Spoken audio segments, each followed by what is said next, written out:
My name is James, and today we're going to be taking apart this Apple A1051. It is a second generation iPod with a 6 GB hard drive inside, and that's actually why we're taking it apart, because the hard drive in this unit has failed. We're not going to be replacing it, we're taking it apart just to see what's inside. So without further ado, let's dig in. Okay, so the first thing we're going to do is take off this top, which, as you can see, has been off before. It's fairly simple to do. Just get yourself a flathead screwdriver, and it just pries right off.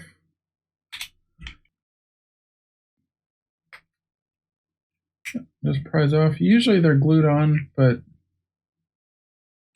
like I said, this one's been off before, so there's not really any glue on it. Then you're going to flip it over to the bottom side, and you're going to do the same thing. Just pry this bottom plastic panel off.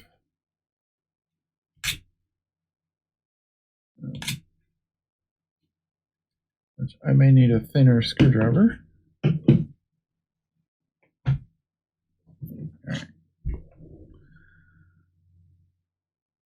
You'll just take your screwdriver and just kind of force your way in and then pop this off. Like so. There's that piece out of the way. The next step is you'll see this metal bracket on the bottom. It's held in place by these clips that just clip into the actual housing of the iPod. Fairly simple to get out with just a screwdriver. So you just go in here on one side of this and just kind of pry it up and out, or out and up, like this. The camera will stay focused where I need it to focus, would be awesome. There you go. So you're going to pry that one up and out, and then just on the other side, do the same thing.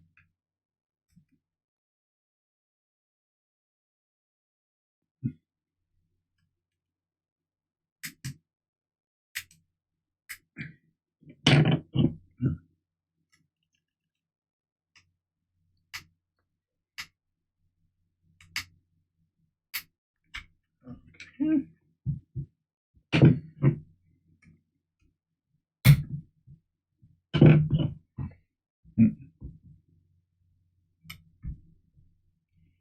There we go. All right. And once you've got one side, then it just lifts out. So not a terribly complicated part. So while we're under here, we're going to also take off or disconnect this orange cable. This is the cable for the click wheel.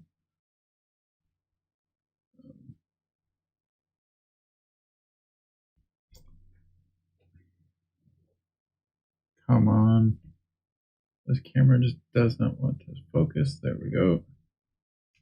While we're under here, we're going to disconnect this by just getting a screwdriver and prying up. There it is disconnected.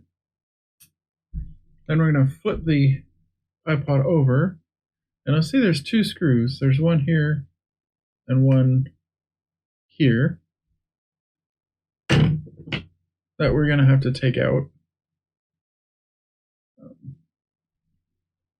So we'll just do that with a small screwdriver. I believe the actual number for this is a Phillips 00.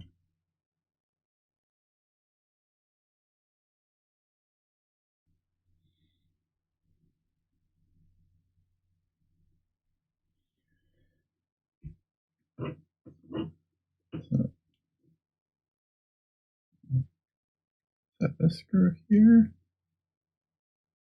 And it's really the only two screws that hold this whole assembly together, is just the two on the top. So once you have those two screws out, you're going to go back to the bottom.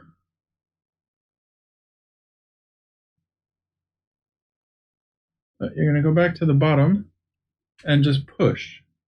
And you're going to push until you don't want to pull on this, and I'll show you why in a minute. But you're going to push until you can get a hold of the actual screen. And then pull on that, and that will pull the entire logic board with the screen, the battery, the hard drive, all of that stuff out. And the last thing that's still in this enclosure is the click wheel. Click wheel is interesting. It doesn't really click in a way. I mean, it has 5 buttons. You have play, pause, menu, and your skip forward and backwards buttons. And then the center button is a select button. But you also just kind of run your finger around, but it doesn't actually click as you do that. So why it's called a click wheel, I'm not completely sure, but that's what Apple chose to call it. And to get the click wheel out is fairly simple. You just push down and slide. And then it pulls out of the bottom of the enclosure. Right like that. We'll set that down. And that's it. You have an empty... Oh, the camera is just flat out refusing to focus on anything up close. Come on. There it goes. So, and that's it. You have an empty iPod case. And just to show you, this is the 6GB wherever it is, A1051 model. So we'll set the enclosure down.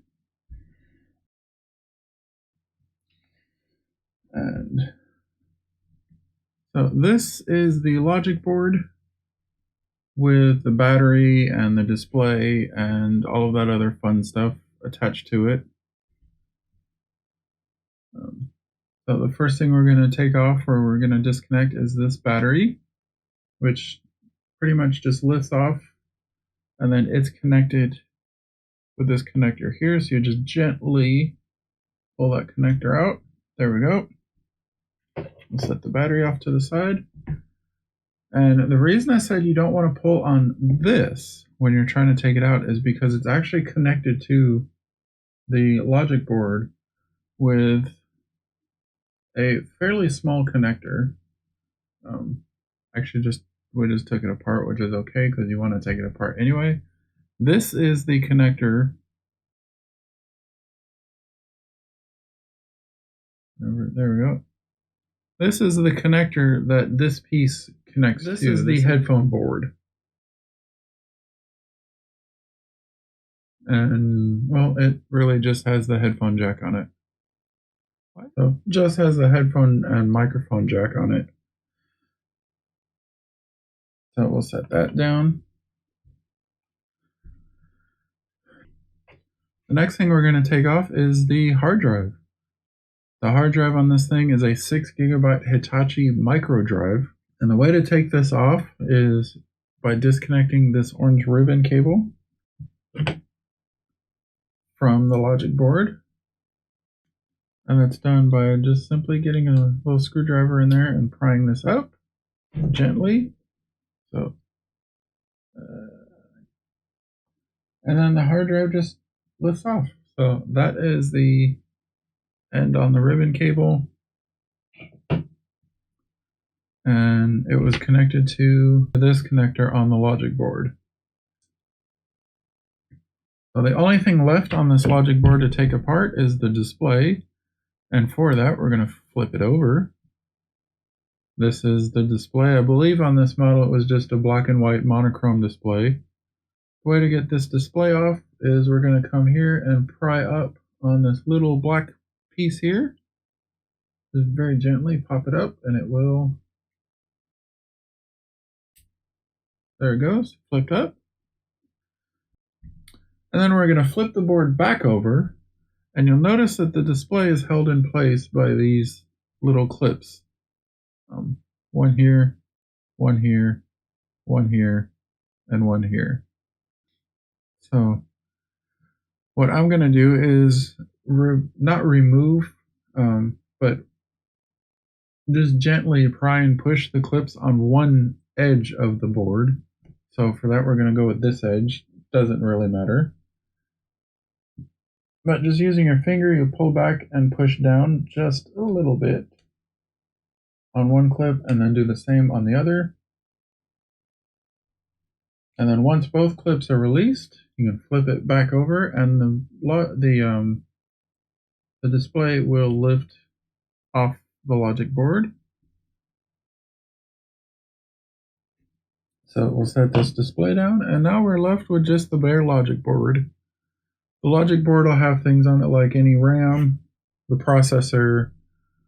On newer products, it'll also have your storage and that kind of stuff. But given that this has a 6 GB hard drive, there's no actual storage on this logic board. So, but that is it. We have completely disassembled this iPod.